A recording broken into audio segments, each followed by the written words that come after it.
And now for the topic no one really wants to talk about, but everyone wants to talk about. Yeah. Season predictions. The good, the bad, the indifferent. Speculation on worst to best case scenario here and how it will affect us going forward. What are the restrictions going to look like? Staffing, international travel, mega passes. Should people buy season passes with the deadline looming? Although I guess Icon actually pushed back their discount date to June or something now. That's smart. You know, I've had people ask, would buying an individual resort pass over a mega pass make sense? You know, like this is going to be deep. Yeah. So I'll let you go. I would say number one thing as far as if you're one, like, kind of starting off this question is if we have a secondary, well, we will. We're going to have a secondary spike to this thing. All the science and patterns and everything shows that. But if, like all these morons out there protesting to have the restrictions lifted now, if that starts to happen and we get back to normal life too soon, the spike is going to be really bad. And then I don't know if we are going to have a season next year.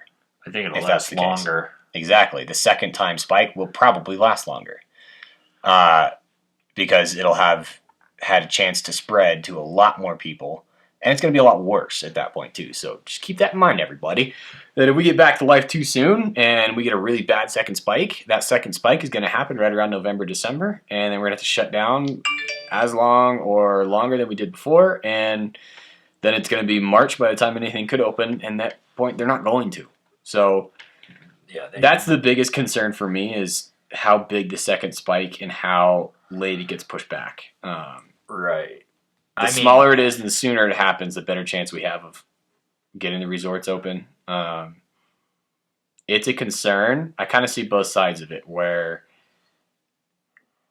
if we go a full season without resorts opening, like a lot of them won't survive that. Oh, the little resorts are dead.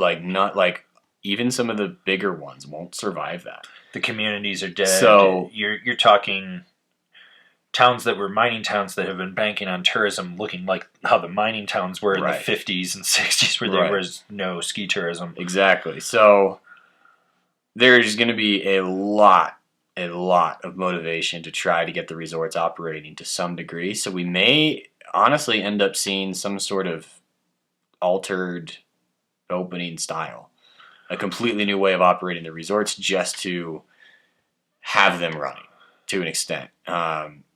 And the kind of thing is, depending on the size of the resort, that may not be effective. Is the only other problem, because they're going to need a certain amount of visitorship in order to get everything open.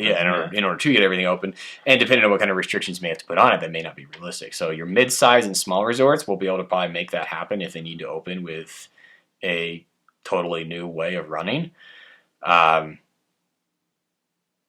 that's a maybe at best. I don't know. I don't know. I guess that's that's kind of the end all. Is I don't really know. None of us actually really know. Yeah. My theory on this is they'll probably reopen. What'll happen is we won't have the international travel coming in. Right. So I don't think places like Breck, Keystone, Vail, Copper, Steamboat, I don't think they'll be 100% open on the mountain. I bet they push back or just forego to an extent snowmaking because the amount of money it costs them. Well, so this is something I was thinking about, and this will tie into what we're going to talk to in the future about the lawsuits that people are bringing right now against the resorts. But so much money from pass sales goes right into the snowmaking to get them open earlier. Mm-hmm. And we were talking about this the other day, but when I moved to the county, Breckenridge early opening would maybe be the week before Thanksgiving, but usually it was the day after Thanksgiving was when they would open. Mm-hmm. Thanksgiving is like your traditional first weekend of 20 years ago, and then you would have your closing usually about the first week of April, mm-hmm. and A-Basin would stay open till about mid-May, and then do weekends till June if they could. Right. Well, now as things have changed and everything, we have openings early and early. They would open in September if they fucking could. Yeah, and they'd stay open year round if they could, just to do it. Yeah. And so you have that opening in October, and then it goes all the way till June, sometimes July, where they're just doing weekend openings. Yeah, And so you got to look at that. The other thing is when you look at the numbers of what they try to sell. I mean, 1.3 million Epic passes were sold for the 2019 or 2018-2019 season, and there was, I think it was 300,000 Icon passes, around rough numbers around there, were sold up front, and that's the money that goes into snowmaking, infrastructure, hiring, all that stuff. Right now, you essentially cut off spring break, and then because it's like April 7th is pretty much where they stop. They've made all their profit from spring break. I think it might even be earlier than that. It might be April 1st, around there. Keystone closing is right around first weekend of April. Yeah. So they lose their money, or they've made their money, and then they do it, and then everything after that becomes bonus dollars. I mean, there's two real big time frames that make money. That's Christmas week. Yep. So that's the 21st through to the 2nd of January.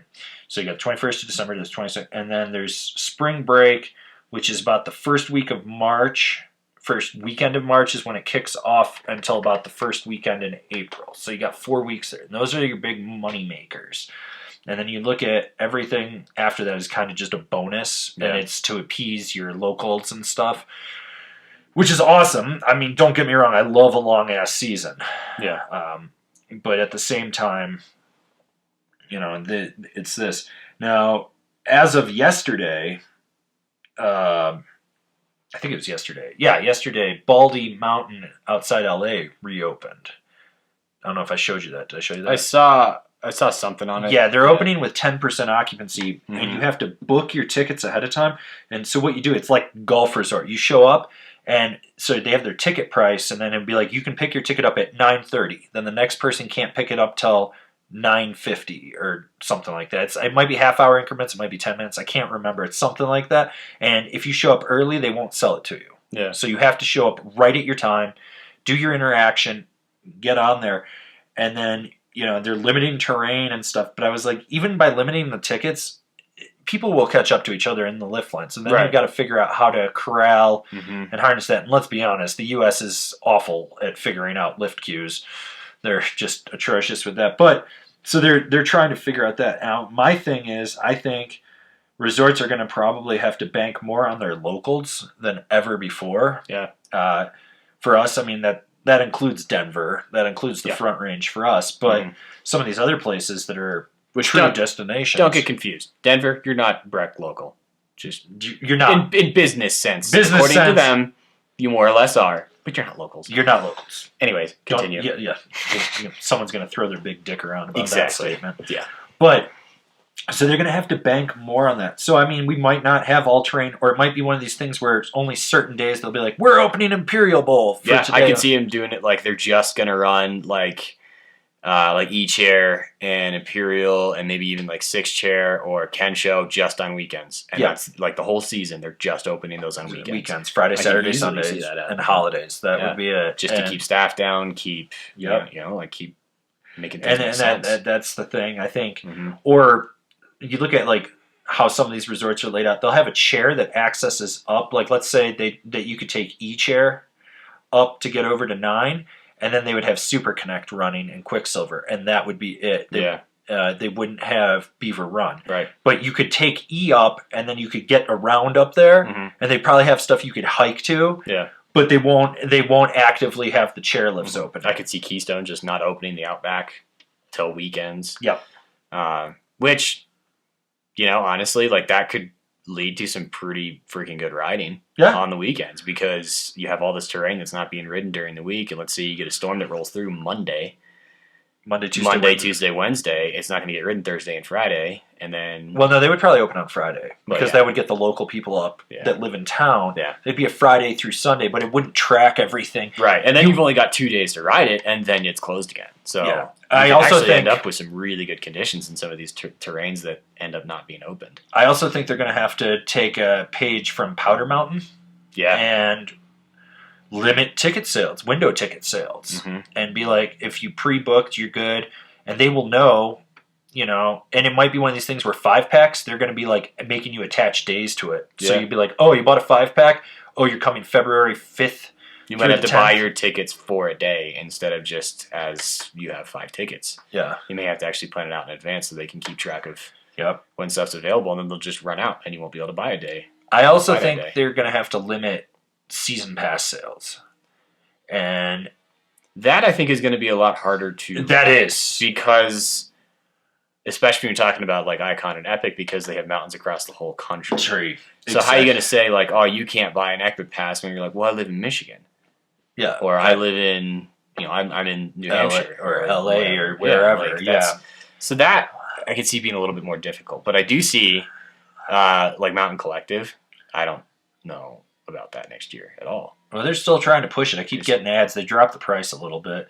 I mean, the guy that does Indy Pass says they've actually added like 5 more resorts to the Indy Pass. But I was like, you only get 2 days at each resort on that pass, and there are blackouts. Yeah. So I'm like, it kind of makes sense. I also think that they probably sold only 1,000 passes. Yeah. I mean, I would buy another Indy Pass, which the good thing about Indy Pass, too, is they offered, if you didn't use it, you get a 30% discount on it next year. So it's $170. Which that's the kind of thing that I see coming for everybody that had other passes, but we'll get to that later. Yeah, we'll get into that one. But I think operating-wise, the other question someone asked was, well, what about all the J1s? And I was like, J1s, we lost them about 5 years ago. And we don't get nearly as many as we used to. Well, so when I moved here, we got a ton. Yeah. And then they changed the laws for J1 and H2Bs, and that changed everything. And there was a couple years where we didn't have any up here. I think Copper was the only place that had them through Powder Corp, but Vail didn't have any. I remember that for about 3 years. And people are like, well, if they don't come, we won't have workers. I was like, false. We'll have workers because there will be people that'll be like, I want a job. I want to be in the mountains. It's going to be therapeutic. And then they'll get here and realize how much of a shit show that is working for the mountain. Yeah. But I think we'll still see workers like that. I think we'll see more local people that have always kind of just been able to buy their pass and justify it being volunteer people. And instead of them being straight holiday help, they're going to be like, you are working November 7th through the 14th. And everyone will be like, what the hell am I doing? They're like, you're setting fences. Yeah. And that's it. And they've done that in the past. And I think they'll come up with a way for it. They're a big enough company, they can figure that out. Yeah, they'll figure out some stuff. I mean, worst comes to worst, like I've said, if I had to, I'd go work at a resort to get the pass. I'd just tell them, I'd be like, I'm severely limited on what I could do, and I would pick like just Saturdays. I'd be like, I can work Saturdays. Yeah. I'd give them like the big days that they needed if I had to, just to get a pass. Like if I had to do that to get a pass, I would do that. Like buying a pass is a privilege, and I know that. So if I have to work for it, I've done it in the past, I can do it again. Yeah.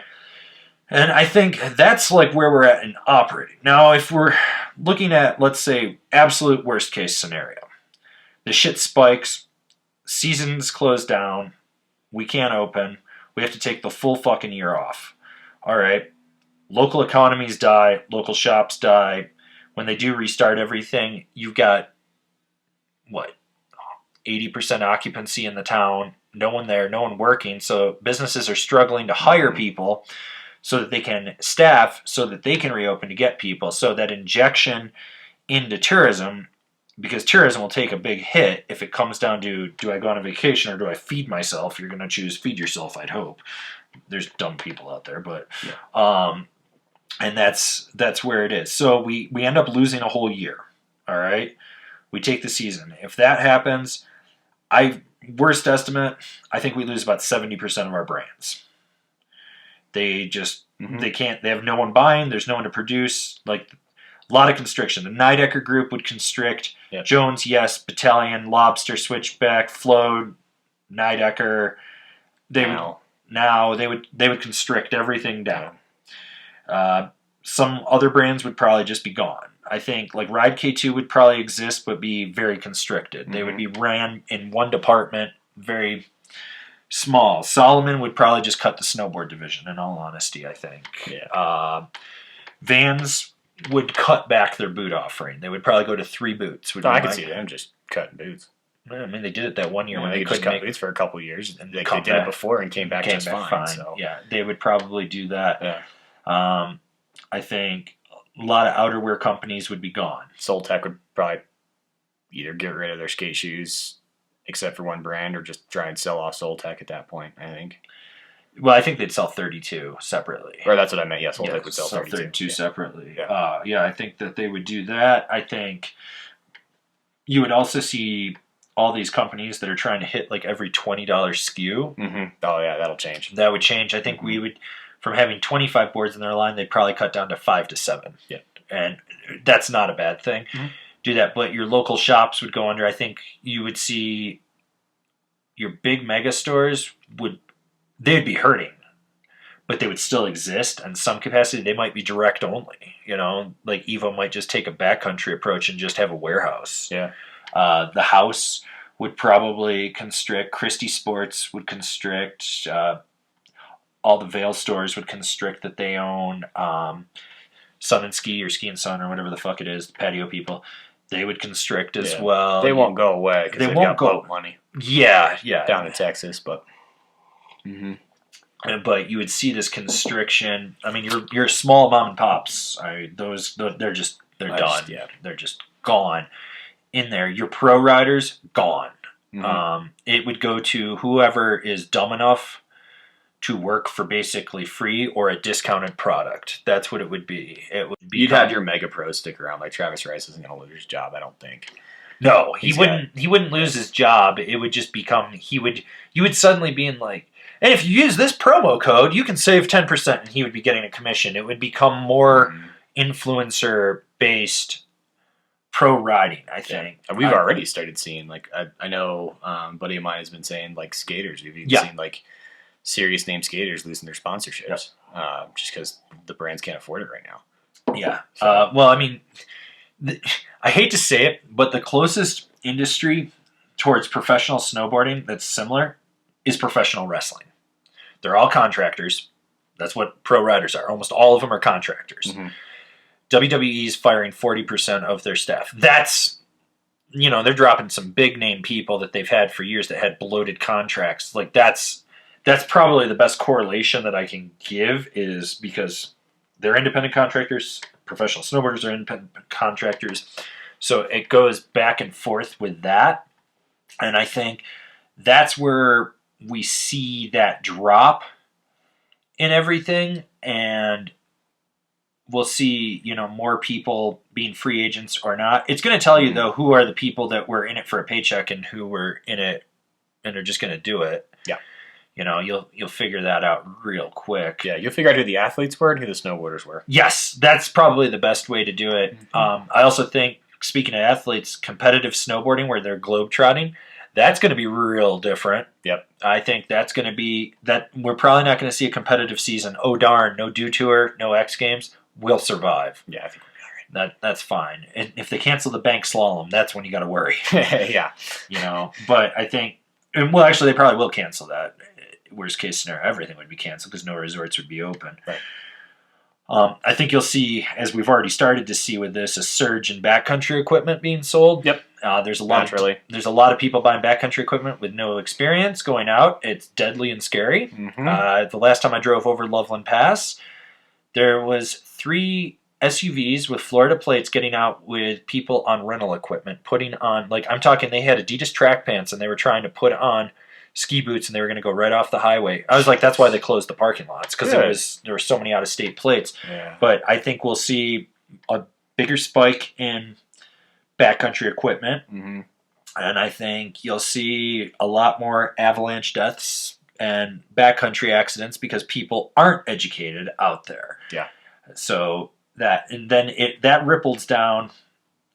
The whole thing ripples down too, like to go back to the town economies, these towns that have built up around the ski resorts. A lot of them were mining towns, and they're going to look like mining towns again. And you're going to see the people that are locked into mortgages and stuff trying to make it work, but with 80 to 100% of actual business being tourism, it's gone. And like, as much as I shit on tourists, I love living in a tourist town. I love the fact that it is what it is because it allows me to live here. Yeah. And I would hope that it would return. But I also think all the housing shortages, that's another one that I think that's going to be rectified in about 6 months. These guys that are over leveraged because they have like 20 Airbnbs. Yeah. And they use the money from the one before to pay for the next, Mm-hmm. They've created a topple effect. I think what you're going to see is from all the years of people being pushed out and not being able to afford housing, these Airbnbs aren't going to bounce back because, I mean, we've got something like, 400 hotels here in town or something ridiculous like that. These Airbnbs aren't going to be able to compete with that. Plus, it's like, are you going to go stay in an Airbnb or a hotel that's guaranteeing that they're cleaning everything? Right. And, so that... So I think you're going to see more housing open up, which means more people could come here to work. So there's that. Yeah, but at the same, that's a positive. But on the negative side, you see people losing their second, third homes. Oh darn! You see these people with their, because I've already seen people putting this argument. Well, it's an investment. Well, an investment is not a guarantee. Mm-hmm. It is not a savings account. It is an investment. I have made risky investments. Yeah, investments can fail. There's risk in here. I made a risky-ass investment today. It cost me $26. I bought 100 shares of penny stock. But in 2015, that stock was selling for $49 million a share. I'm hoping it bounces back. It's a long-haul game. Probably losing $26 out of this. But that's the whole thing. Is so you're going to see these houses. Well, if the housing market collapses and there's no one here, and there's just all these empties and no one's moving here, you just got this giant ghost town lurking around. Mm-hmm. And that it's a precarious thing. And then to go into, like I said earlier about brands, I think we're going to lose brands out of this. If we lose Gilson, oh darn. We lose No Bad Day, who gives a fuck? All these shitty Amazon goggle companies, who cares? It's the good companies that I care about. Right. But, we're all precariously, like, people are about to learn how precarious the House of Cards is.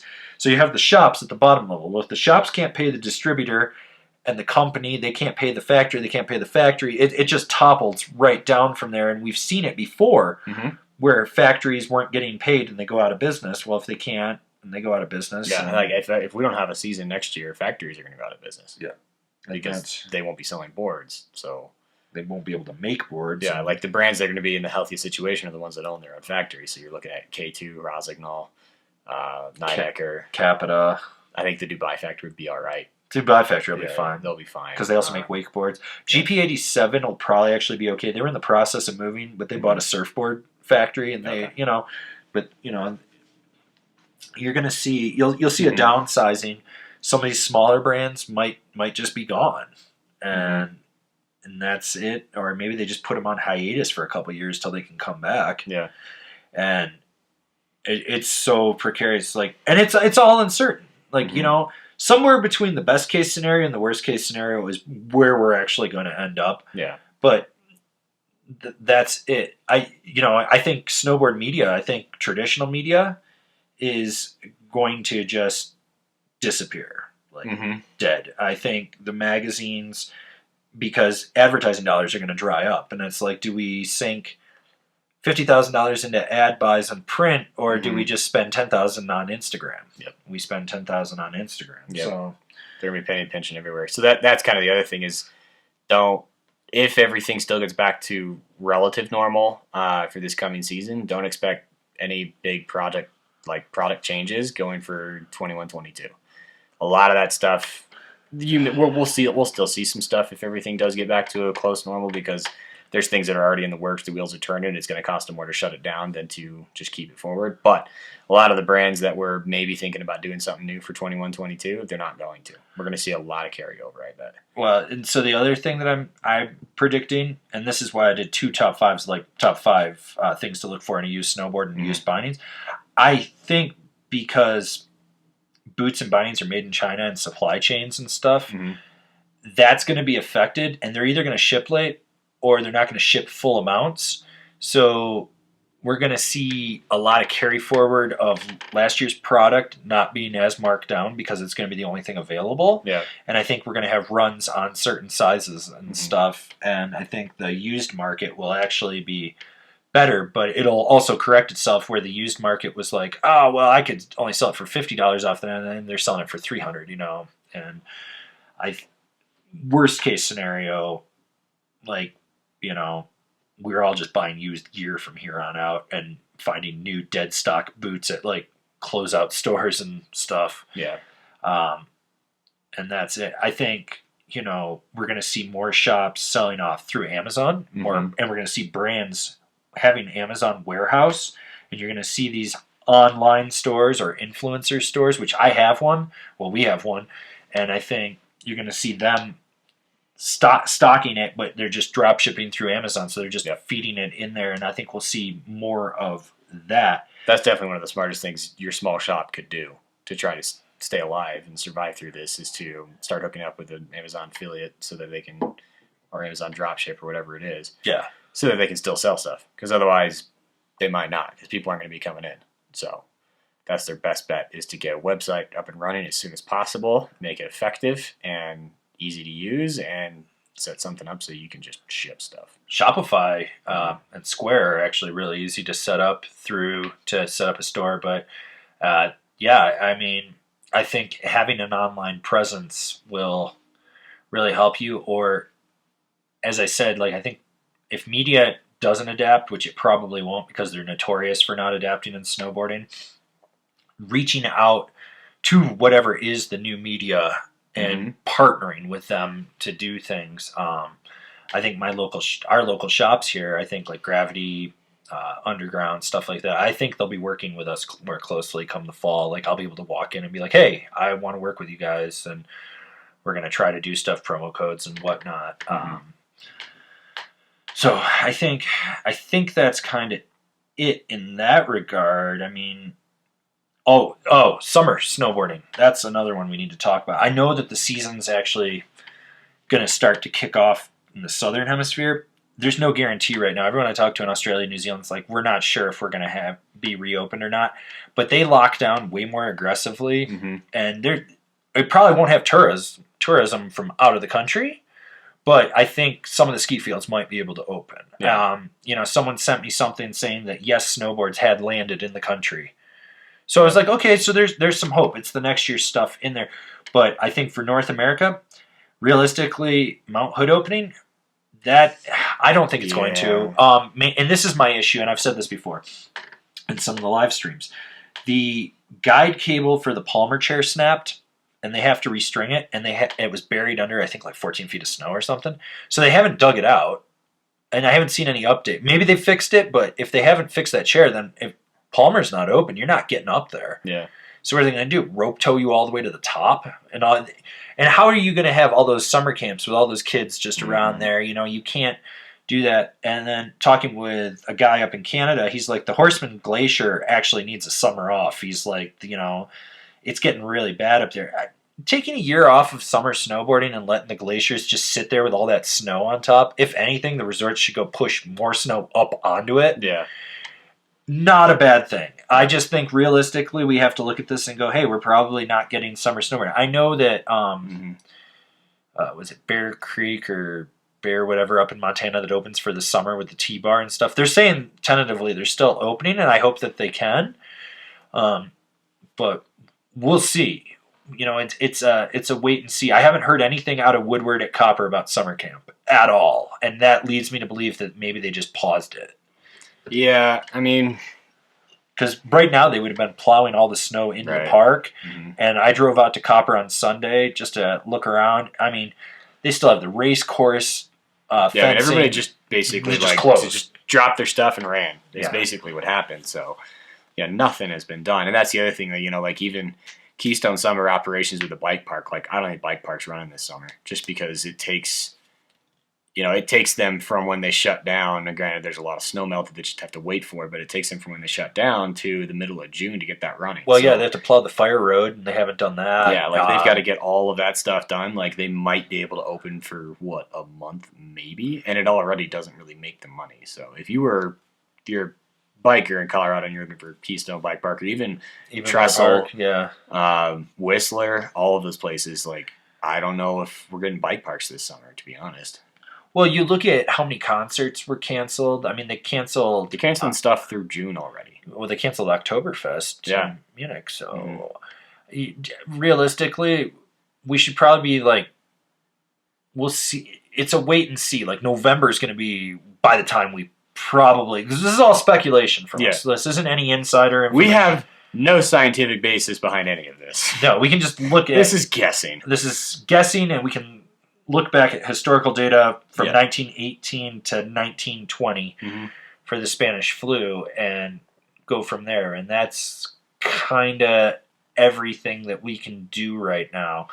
And that's where we at. I mean, optimistically, I would love for us to just be able to go back and snowboarding, but them cramming 8 people that don't know each other in a gondola cabin, that's not happening. Probably not. No, they're going to have to definitely drastically limit that. Yeah, I mean, you're talking 2 singles roll up. Everyone's going to be sitting on the opposite ends of the chair, not in the middle. Yeah. Or it might be like everyone's going up single by single. That's kind of the other thing. Is just the public psychology behind all this. Once everything opens back up, like people are going to be like, it's going to be weird to not wash my groceries when we get back to a point where which at this point I think it's going to be 6 to 9 months, even beyond now, where they say you don't have to wash your groceries anymore. And yeah, even that, it's just gonna be weird to go back to that stuff. So even your regular operations, just from the actual consumer standpoint of going to the resort, is gonna change, because you're just gonna have a totally different mindset of germs. Yeah, basically, and spatial awareness. Yeah, you're gonna understand when people like me say, "I want my personal space." Back the fuck up. Yeah, and you're gonna understand when I lollygag in front of the gondola door, pretending like I don't know how to get into the gondola, and then sorry, not enough time for you to get on, because I don't want 8 people in a gondola. That's ridiculous. So yeah, I think that's kind of how it's gonna play out, but. I don't know. I'd be curious to hear your guys' predictions and whatnot. So you can always just leave a comment wherever if you're listening to this on Podbean or Angrysnowboarder.com, or if you're watching one of the YouTube segments or wherever, you can leave a comment. Because I think right now we're going to actually try to podcast a little bit more now that we're not too worried about us getting the Rona. Yeah.